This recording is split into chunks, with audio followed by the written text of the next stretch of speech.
মুসলিমরা যখন ক্ষমতায় ছিল সেই সময় কিভাবে রাষ্ট্র পরিচালিত হতো, কিভাবে নারীদেরকে ট্রিট করা হতো, এই অনেক কিছু কিন্তু এরতুগুলোর মধ্যে উঠে আসে, তাই না? হ্যাঁ, যার ফলে সাধারণ মানুষের ভিতরে ভয় অনেকটা কেটে যায়। তারা মনে করে না এরাও তো মানুষ, আমাদের মতোই তো মানুষ, এদের মধ্যে ওইরকম কোনো ব্যাপার নাই যে এরা এসে আমাদেরকে ধ্বংস করে ফেলবে, ভাঙচুর করে ফেলবে, ব্যাপারটা এমন না। আমাদের দেশে সুলতানি আমল নিয়ে কোনো কাজ হয় নাই, কেউ কোনো সিনেমা বানায় না এখন পর্যন্ত, অথচ Exactly. পৃথিবীর ইতিহাসে সুলতানি আমল ছিল সবচেয়ে বেশি ট্যাক্স পেয়ারদের টাইম, সবচেয়ে বেশি সুজলা সুফলা শস্য শ্যামলা অঞ্চল পৃথিবীর ইতিহাসে বেঙ্গল।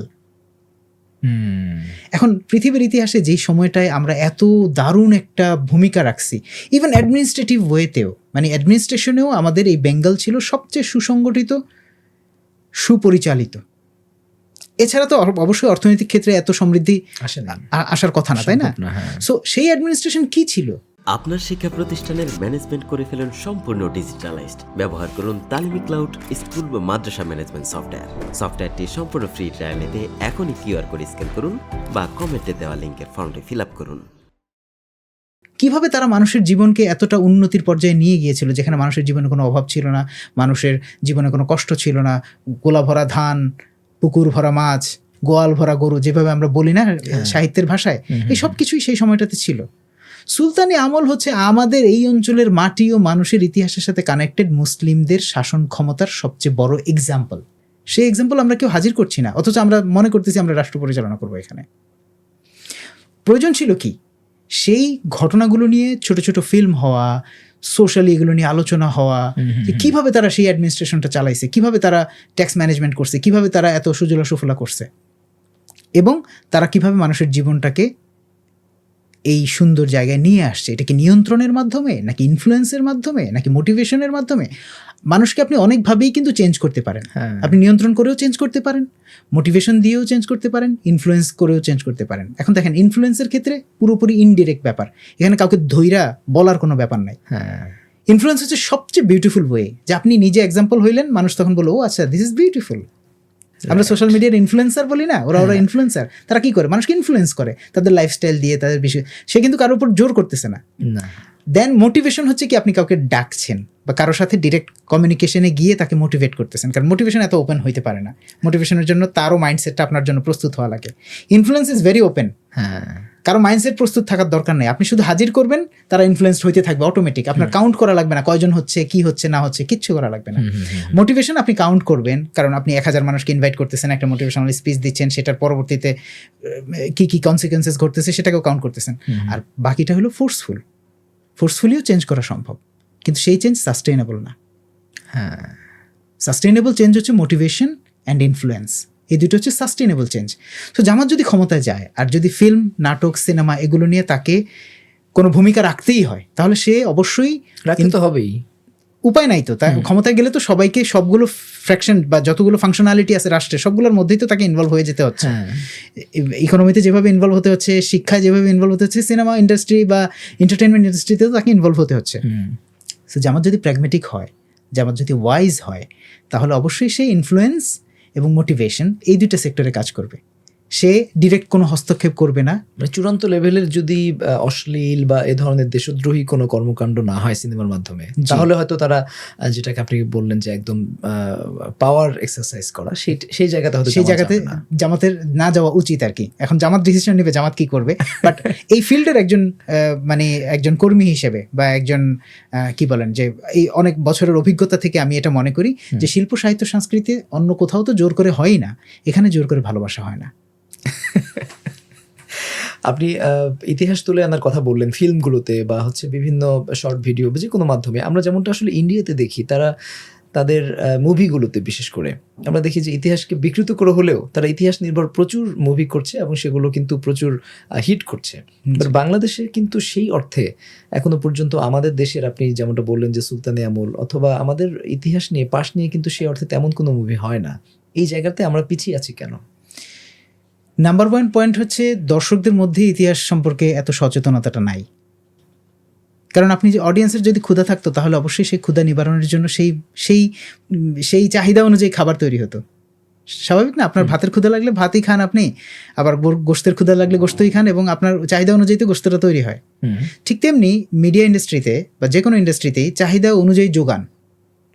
তো আমাদের দেশে কালেকটিভলি ইতিহাস চর্চা হয় না, ইন্ডিভিজুয়ালি ইতিহাস চর্চা হয়, বা কোনো ডিপার্টমেন্ট, ধরেন ইউনিভার্সিটি ডিপার্টমেন্টগুলো ইতিহাস চর্চা করতেছে, বা ইতিহাস চর্চা কেন্দ্র নামে কেউ একজন একটা কেন্দ্র খুলে 10-12 জন মানুষ একসাথে বসে ইতিহাস চর্চা করছে। কিন্তু কালেকটিভলি আমরা ইতিহাস সম্পর্কে সচেতন না, যার ফলে আমরা বারবার ভুল করি। দেখেন পলিটিক্যালি যে আমরা বারবার ভুলগুলো করি, এর কারণ হচ্ছে আমরা ইতিহাস সম্পর্কে সচেতন না। আমরা 5 বছর পরে ভুলে যাই 5 বছর আগে আমরা কি এক্সপিরিয়েন্সের মধ্যে দিয়ে গিয়েছি। ইভেন 1 বছর পরে ভুলে যাই যে জুলাইতে আমরা কি রকম একটা রক্তাক্ত সময়ের মধ্যে দিয়ে গিয়েছিলাম, তাই না? সো আমাদের এই যে সুখে শান্তিতে থাকাটা একটা প্রবলেম, বুঝছেন? মানে আমরা অনেক হ্যাপি, অনেক কিছুতে অল্প সন্তুষ্ট না, যার ফলে আমরা অনেক কিছু খুব দ্রুত ভুলে যাই। আমাদের মেমোরিতে যদি ওই জিনিসগুলো ওইভাবে দাগ কেটে রাখতো, তাহলে আমরা পরবর্তীতে ভোটের সময় ঠিকই ওই মানুষটাকে ভোট দিতাম যে কিনা এই দেশটাকে আবার কোনো জুলাইয়ের দিকে নিয়ে যাবে না, যে কিনা এই দেশটাকে আবার কোনো 90-এর সময় নিয়ে যাবে না, যে কিনা এই দেশটাকে আবার কোনো 71-এ নিয়ে যাবে না, 47-এ নিয়ে যাবে না, তাই না? সো এই কালেকটিভলি আমাদের ইতিহাস চর্চা না থাকার কারণে সিনেমাতে হয় না। নাম্বার 2, প্রডিউসাররা যারা সিনেমা প্রডিউস করে তারা কি চায়? তারা চায় এটা ব্যবসা সফল হোক। তো যদি সাধারণ জনগণ ইতিহাস সম্পর্কে সচেতন হতে না চায়, তাহলে এই সিনেমাগুলো ব্যবসা সফল হবে না। হয় সিনেমা রাষ্ট্রের ফান্ডিংয়ে করতে হবে, যেগুলো হয় কেউ দেখে না, হলে যায় না, 1-2 জন ওই সিনেমার কলাকুশলী যারা, তারা বসে বসে সিনেমা দেখে। রাষ্ট্রীয় ফান্ডেড সিনেমা অনেক ক্ষেত্রে এরকম হয়। তো হয় রাষ্ট্র থেকে ফান্ডিং হবে, অথবা হচ্ছে এনজিও ফান্ডিং টাইপের, মানে ধরেন কিছু মানুষ নিজেরা ওই ক্রাউড ফান্ডিং করে তারপর একটা সিনেমা বানাবে, সেটা কেউ দেখলে দেখুক, না দেখলে নাই, এরকম করে হয়তো হতে পারে। কিন্তু কালেকটিভলি ইতিহাস চর্চার জন্য সিনেমা হওয়া খুবই জরুরি। একটা জিনিস কি, এটা একটা সার্কেলের মতো, মানুষ দেখতে চায় না বলে হয় না, আর হয় না বলে মানুষ দেখতে চায় না। 2-একটা যদি ওইরকম সুপারহিট কোনো কিছু করা যেত মেইনস্ট্রিম, ধরেন শাকিব খানকে নিয়ে হাজী শরীয়তুল্লাহর ওপর, তিতুমিরের ওপর কোনো সিনেমা, অথবা আমাদের এই অঞ্চলে বাবা আদম শহীদ, অথবা ধরেন শাহজালালের ওপর কোনো সিনেমা, যদি শাকিব খান বা মেইনস্ট্রিম যারা অভিনেতা আছে, অভিনেত্রী আছে, তাদেরকে নিয়ে আমরা অবশ্যই, আমাদেরকে একেবারে হয়তো পিওরলি ইসলামিক আমরা জিনিসটা বানাতে পারবো না, যেভাবে দিরিল ইত্রুগুলো আপনি যখন দেখেন, আপনি তো পিওরলি ইসলামিক কোনো ফিল্ম দেখতেছেন না, কিন্তু ফেইথ ইন্সপায়ার্ড কন্টেন্ট, এটা মানে ফেইথের উপর বেস করে চরিত্রগুলো তৈরি হচ্ছে। ওইরকমই আমাদের এই অঞ্চলে যদি ফেইথ বেসড বা হিস্ট্রি বেসড চরিত্রগুলোর উপর কাজ করা, হিস্ট্রিক সিনেমা বানানো খুবই এক্সপেন্সিভ।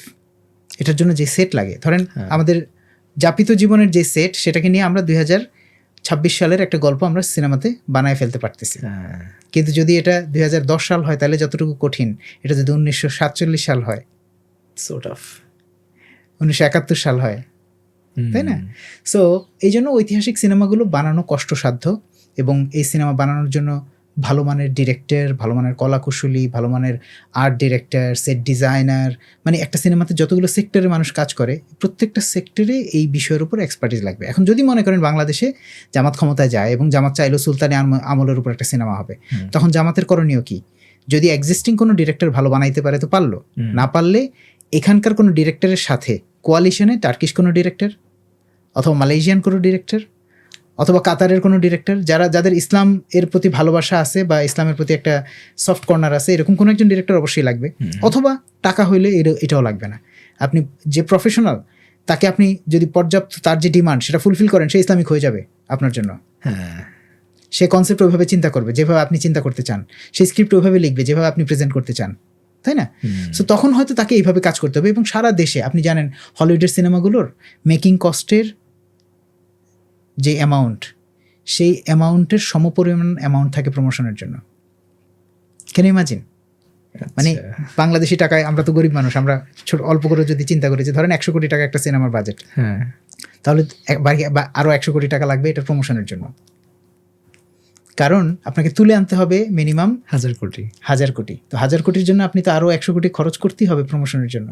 কিন্তু আমরা ম্যাক্সিমাম টাইম মনে করি যে মেকিংয়ের পেছনে খরচ করে ফেললাম, বাস হয়ে গেল, তো আর কি, আমি তো ভালো জিনিস বানাইছি।